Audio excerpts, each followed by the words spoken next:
जय Hind dear friends, welcome to my YouTube channel. This is Ranjeet Roy. जी हाँ, आज प्रस्तुत है रेनबो कप जो बुक है स्टोरी ऑफ इंग्लिश। उस बुक से आज हम चैप्टर लेकर के आए हैं और हम आपको बता दें कि क्लास 12th और 11th में यानी ये जो बुक है जिससे दोनों वर्ग में क्वेश्चन पूछे जाते हैं और इसमें कुल मिलाकर 11 चैप्टर हैं, जिसमें 5 चैप्टर 11th के लिए है और 6 चैप्टर 12th के लिए है। लेकिन इसके सभी जो चैप्टर है वो एक दूसरे से रिलेटेड है। ठीक है, यानी रेनबो जो पार्ट 1 और पार्ट 2 हम पढ़ते हैं, पार्ट 1 11th के लिए और पार्ट 2 12th के लिए। उसके अलावा ये भी एक किताब है जिससे क्वेश्चन पूछे जाते हैं। कुल मिलाकर के 11 चैप्टर इसमें दिए गए हैं, जिसमें 5 चैप्टर क्लास 11th के लिए और 6 चैप्टर क्लास 12th के हैं और सभी चैप्टर एक दूसरे से रिलेटेड है।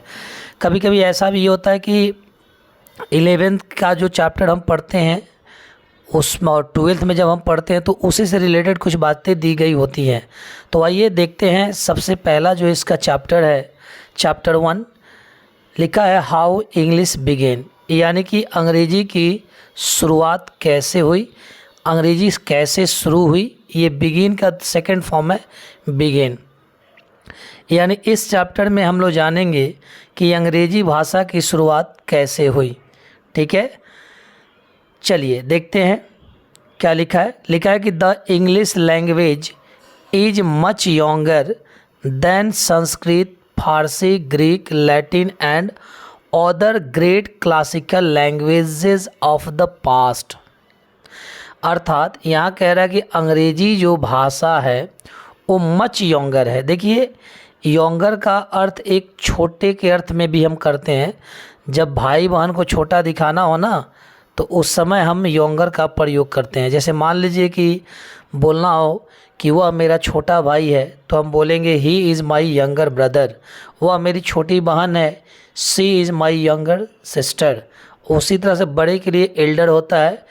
ठीक है, लेकिन यहाँ पे यंगर का मतलब छोटा के अर्थ में नहीं, बल्कि यहाँ पे मच यंगर का अर्थ हो रहा है कि अत्यधिक नई, यानी कि, और इस दैन का मतलब है से, यानी कि अंग्रेजी जो भाषा है वो संस्कृत, फारसी, ग्रीक, लैटिन भाषा and other great classical language और अन्य जो भी महान शास्त्रीय, क्लासिकल का मतलब शास्त्रीय जो भाषाएं हैं, ऑफ द पास्ट यानी बीते हुए समय की, अतीत, पास्ट का मतलब अतीत होता है, यानी कि बीते हुए समय को ही बोलते हैं अतीत। अतीत में जो भी महान जो शास्त्रीय भाषाएं थी, इसके अलावा जो लैटिन हो गया, ग्रीक हो गया, फारसी हो गया, संस्कृत, इन सभी भाषाओं से अंग्रेजी भाषा जो है वो मच यंगर है, अत्यधिक नई भाषा है। अर्थात ये सभी भाषाएं अंग्रेजी से पुरानी भाषाएं हैं। समझ में आ रही ये बातें? चलिए आगे लिखा है कि when these European and Asian languages were ruling the world, और कह रहा है यहाँ पे कि वेन का मतलब कि जब, दीज यूरोपियन माने ये जो यूरोपियन और एशियन जो भाषाएं हैं, ठीक ना, कौन कौन, जैसे संस्कृत हो गया, फारसी हो गया, ग्रीक हो गया, लैटिन, ये जितनी ये जो भाषाएं हैं ना, ये यूरोपियन और एशियन भाषाएं हैं। वे आर रूलिंग, जब ये शासन कर रही थी द वर्ल्ड, रूलिंग का मतलब शासन करना, यानी कि राज्य था। एक ऐसा समय था कि जब इन यूरोपियन और एशियन भाषाओं का राज्य पूरी दुनिया पे था। तो उस समय अंग्रेजी भाषा का मतलब कि उस समय अंग्रेजी भाषा शुरू नहीं हुई थी। ठीक ना, उस समय अंग्रेजी भाषा का कोई अस्तित्व नहीं था। ठीक है, तो उस समय पूरी दुनिया पे राज करने वाली भाषाएं यही थी। ठीक है, अब आगे लिखा है कि द नेम्स ऑफ इंग्लिश, और जो इंग्लिश जो भाषा का जो नाम दिया गया है, एंड इंग्लैंड, और जो इंग्लैंड देश का जो नाम दिया गया है, डिड नॉट एग्जिस्ट। उस समय ना तो इंग्लैंड देश के नाम का कोई अस्तित्व था और ना ही इंग्लिश भाषा का कोई अस्तित्व था। ठीक ना, यानी कि उस समय ना तो इंग्लैंड देश था ना ही अंग्रेजी भाषा थी। चलिए, हालांकि बहुत लोगों का ये मानना होता है कि अंग्रेजी जो भाषा है वो इंग्लैंड की भाषा है, लेकिन ऐसी गलती आप मत कीजिएगा। आप भी अगर बताना हो तो कभी ये नहीं बताइएगा आप कि अंग्रेजी जो है वो इंग्लैंड की भाषा है। अक्सर लोग यहाँ गलती करते हैं, ठीक है, जबकि ये भाषा वहाँ की नहीं है। आगे हम पढ़ेंगे, समझ में आएगा। देखिए यहाँ लिखा हुआ है कि the English we speak today, यानी कि जो अंग्रेजी आज हम लोग बोलते हैं, came from the speech of the Germanic tribes. वो भाषा केम आई है from the speech of Germanic tribes. इस ट्राइब्स का मतलब होता है प्रजाति, यानी ये भाषा जर्मनी की जो प्रजातियां हैं उनकी स्पीच, मतलब कि उनकी भाषा से ये अंग्रेजी भाषा आया जो आज हम लोग बोलते या पढ़ते हैं, ठीक ना। तो अगर कोई पूछे कि अंग्रेजी भाषा कहाँ की भाषा है, तो आप बेहिचक बता सकते हैं कि अंग्रेजी भाषा जो है वो वेस्ट जर्मनी की है, पश्चिमी जर्मनी की भाषा है। और वहाँ की जो प्रजातियाँ थी वो 3 प्रजातियाँ थी, एंगल्स, सेक्शंस एंड जूट्स। ये 3 प्रजातियों ने ही अंग्रेजी भाषा की शुरुआत की। और इन तीनों यानी एंगल, सेक्शंस, जूट्स, इन तीनों को हम टुगेदर कॉल्ड यानी एक साथ कहते हैं द एंग्लो सेक्शंस, ठीक है। ये एंग्लो सेक्शंस कौन थे? जर्मनी की ये जनजातियां थी जिसने अंग्रेजी भाषा की शुरुआत की। फिर आगे लिखा है कि हु इन्वेडेड इंग्लैंड। इन्वेड का मतलब होता है अटैक यानी आक्रमण करना। जो आक्रमण किए इंग्लैंड पर इन द 5th सेंचुरी, यानी जब 5वीं शताब्दी में ये वेस्ट जर्मनी के ये जो लोग हैं एंग्लो सेक्शन, इन्होंने 5वीं शताब्दी पर इंग्लैंड पर आक्रमण किया था। तो उस समय ना तो इंग्लैंड देश का नाम इंग्लैंड था, ना वहाँ की भाषा अंग्रेजी थी, ठीक ना। क्वेश्चन कई बार ये पूछे भी गए हैं कि एंग्लो सेक्शन ने इंग्लैंड पे किस शताब्दी में आक्रमण किए थे, आप इजीली बता सकते हैं। या अगर क्वेश्चन पूछे कि एंगल्स, सेक्शंस और जूट्स को एक साथ हम क्या कहते हैं, तो आप आसानी से बता सकते हैं कि हम इन्हें एक साथ एंग्लो सेक्शंस कहते हैं, जो यहाँ लिखा हुआ है टुगेदर कॉल्ड, ठीक है। चलिए, तो ये लोग 5वीं शताब्दी में जब आक्रमण किए, आक्रमण करने के बाद ये लोग अपना वहाँ पे महत्व जमा लिए, ठीक ना। और इन्हीं लोगों ने वहाँ द कंट्री इट्स नेम, इस देश का नाम, एंड इट्स लैंग्वेज, और इस देश की भाषा इंग्लिश, और इस देश का नाम इंग्लैंड। ये किनका देन है? तो ये एंग्लो सेक्शन का देन है। इन्हीं लोगों ने उस देश का नाम इंग्लैंड और भाषा इंग्लिश दिया। चलिए आगे बढ़ते हैं। आगे लिखा है कि Anglo Saxons were Germanic tribes, यानी ये जो एंग्लो सेक्शन जो लोग हैं ये कौन थे? तो देखिए लिखा है कि ये लोग जर्मनिक पीपल, ये जर्मनी के लोग थे एंग्लो सेक्शन, हु लिव्ड, जो रहते थे इन नॉर्थ एंड वेस्ट यूरोप। ये एंग्लो सेक्शन जो जर्मनी के जो लोग हैं ये पश्चिम और उत्तर यूरोप में रहते थे। हालांकि प्रेजेंट डे, आज के दौर में, इस वक्त उस जगह का नाम डेनमार्क, जर्मनी और हॉलैंड के नाम से जाना जाता है। द लैंग्वेजेस दे यूज्ड, और वे लोग जिस स्थानीय भाषा का जो इस्तेमाल करते थे उनकी भाषा थी जर्मनिक और ट्यूटोनिक भाषा।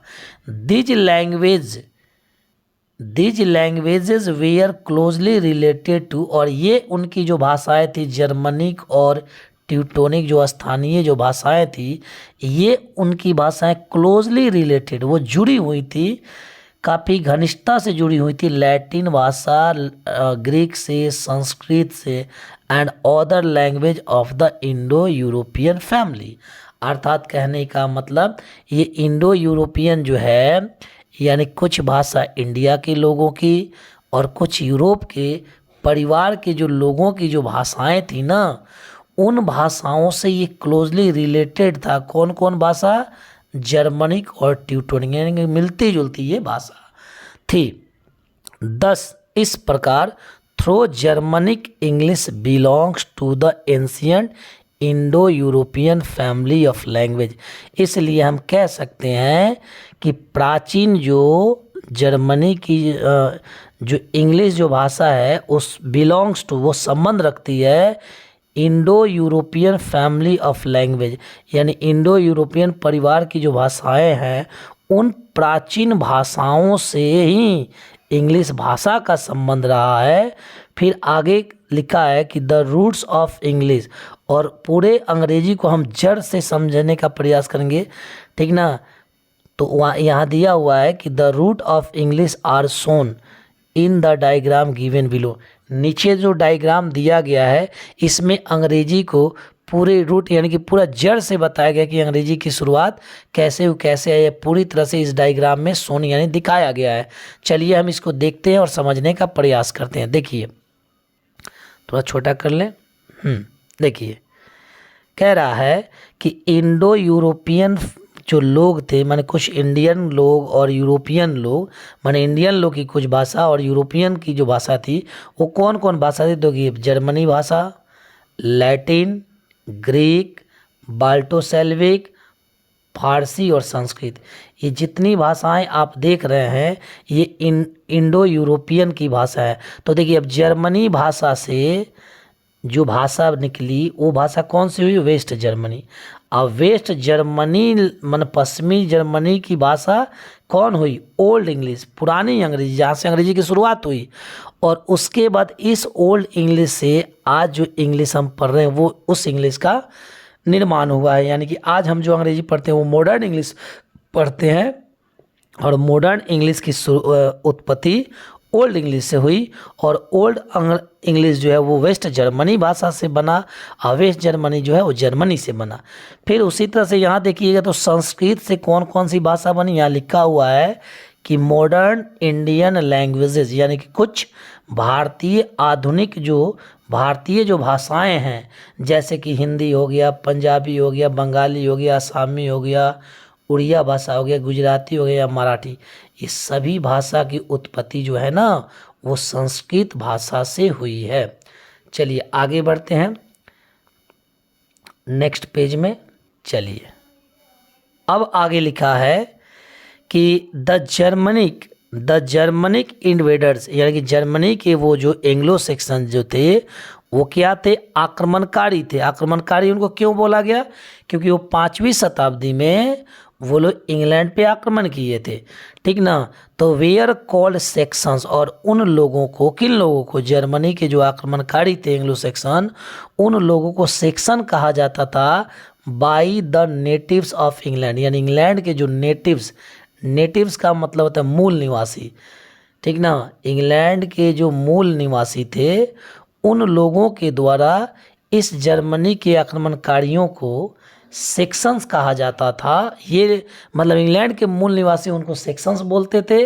द सेक्शंस, और ये जो लोग थे जर्मनी के आक्रमणकारी जिनको सेक्शन ये बोलते थे, ये सेक्शंस लोग ऑन द अदर हैंड, दूसरी ओर, called the native of England Wales और फॉरेनर्स, और यही लोग, ये जर्मनी के आक्रमणकारी इंग्लैंड के जो मूल निवासी थे उनको ये लोग वेल्स और फॉरेनर कहते थे।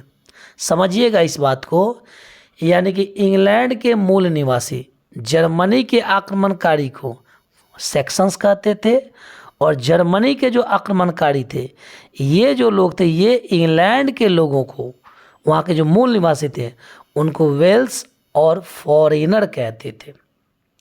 फिर आगे लिखा कि दे हाउ एवर, हालांकि फिर भी, began to call their language English, हालांकि ये जो इंग्लिश जो ये लोग बोल रहे थे इंग्लैंड के जो लोग, उस इंग्लिश को पहले इंग्लिश कहा गया है। देखिए सी है, एच नहीं है। दिस वर्ड, और ये जो वर्ड है English, was derived from the name angles, यानी एंगल्स वर्ड से ये इंग्लिश वर्ड लिया गया। और ये एंगल्स जो वर्ड है ओल्ड इंग्लिश इंगल से बना, एंगल्स इससे बना इंग्लिश, तब हुआ इंग्लिश, ठीक है। चलिए आगे बढ़ते हैं। अब करेंगे the country was given the name Anglican, लेकिन आज जो इंग्लैंड जो हम लोग उस देश का जो नाम हम लोग जानते हैं, कुछ समय पहले यानी ये उस समय एंग्लिकीन नाम से इसको जाना जाता था। एंगलकीन का मतलब कि एंगल्स के लोग, एंगल जाति के लोग that is the race of Angles, और वो जो लोग थे वो रेस थे यानी कि जातियाँ थी एंगल्स की। और from about AD 1000 the name England, यानी 1000 ईस्वी में ये इंग्लैंड का जो नाम है उस समय इंग्लैंड था, जिसको the land of angles, angles की धरती के नाम से जाना जाता था। अ केम इन टू यूज, और ये इंग्लैंड जो वर्ड है वो इन द प्लेस ऑफ एंग्लिकीन, एंग्लिकीन नाम का जो शब्द है, माने एंग्लिकीन नाम जो है, इस नाम से इंग्लैंड बना। इसलिए 10 बोथ द नेम, इसलिए हम कह सकते हैं कि दोनों ये जो नाम है ऑफ द कंट्री, इस देश का नाम जो इंग्लैंड है उसके पहले इंग्लैंड था, एंड द लैंग्वेज इंग्लिश, और इस देश की जो भाषा इंग्लिश है, are not native to English, वो इंग्लिश की मूल चीज़ें नहीं है।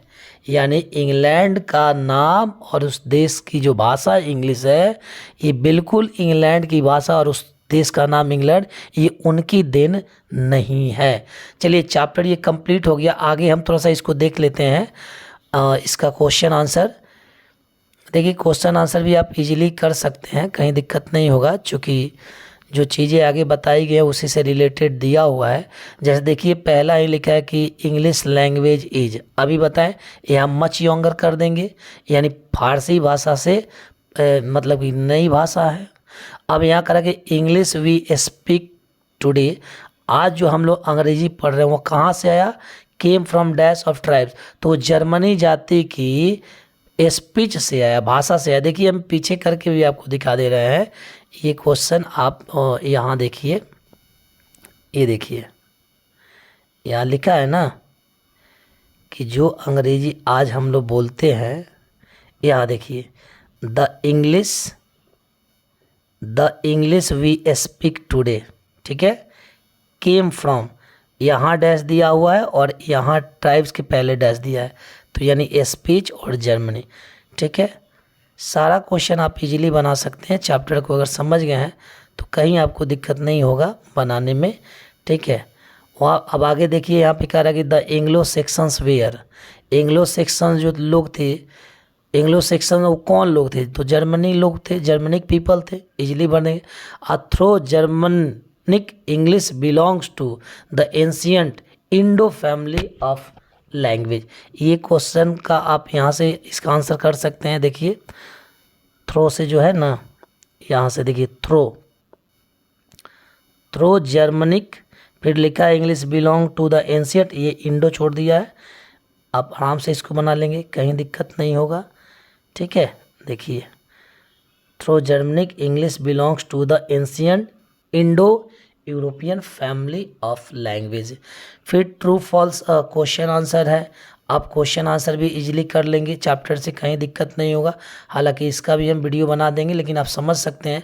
करें कि who did the natives of England call sections, अब देखिए यानी कि who did native of England, England के जो मूल निवासी हैं ये किनको ये सेक्शंस बोलते हैं, तो ये किनको सेक्शन बोलते हैं, जर्मनी के जो लोग थे उन्हीं को सेक्शंस बोलते थे, ठीक है। उसके बाद वही अब दूसरा क्वेश्चन रिपीट कर दिया कि व्हाट डिड सेक्शंस कॉल्ड, और इंग्लैंड के नेटिव्स को ये क्या बोलते थे, ये बोलते थे वेल्स और फॉरेनर्स बोलते थे, यहीं पे दिया हुआ है। देखिए आप यहाँ पे देखिए, यहाँ पे वो क्या बोलते थे, तो ये बोलते थे इंग्लैंड के लोगों को वेल्स और फॉरेनर्स, और इंग्लैंड के लोग जो सेक्शंस कहते थे किनको कहते थे, जर्मनी के जो आक्रमणकारी थे उनको कहते थे, ठीक है। सारे क्वेश्चन आप इजीली बना सकते हैं। थर्ड क्वेश्चन है कि which language we are called English, तो इंग्लिश जो है वो किस, which language we are called, किस भाषा को इंग्लिश कहा गया, देख लीजिए आप, यहाँ दिया हुआ है इंग्लिश के बारे में। एंग्लिकीन जो वर्ड है ना, इसी को यहाँ देखिए, देखिए यहाँ लिखा है कि इंग्लिश ये जो लैंग्वेज है। अब यहाँ लिखा हुआ है कि दिस वर्ड, ये वर्ड किस पे डिराइव्ड है, किसके बदले लिया गया, तो देखिए यहाँ पे एंगल्स, जिसको हम इंग्लिश, पहले इंग्लिश एंगल्स, ठीक है। इजीली आपका क्वेश्चन ये सब बन जाएगा, आपसे कहीं दिक्कत नहीं होगा। चलिए, हालांकि एक वीडियो इसका हम पूरा क्वेश्चन आंसर का भी बना के हम अपलोड कर देंगे, आप थोड़ा सा मिला सकते हैं। ठीक है, अब देखिए, when did the name England came into use. England जो वर्ड है, इंग्लैंड का जो देश का जो पहले जो इंग्लैंड था, वो किस समय मतलब इसका इस्तेमाल में आया ये नाम, तो आपको पता होना चाहिए। AD 1000। देखिए यहाँ पे लिखा हुआ है कि from about AD 1000 the name England, उसके बाद क्या है, केम इनटू यूज। और किस वर्ड के बदले, किस, तो एंग्लिकन के बदले। आप आराम से बना सकते हैं, कोई दिक्कत नहीं होगा। ठीक है, चलिए, वीडियो पसंद आया तो लाइक करें, सब्सक्राइब करें। Okay, have a good day, take care, thank you.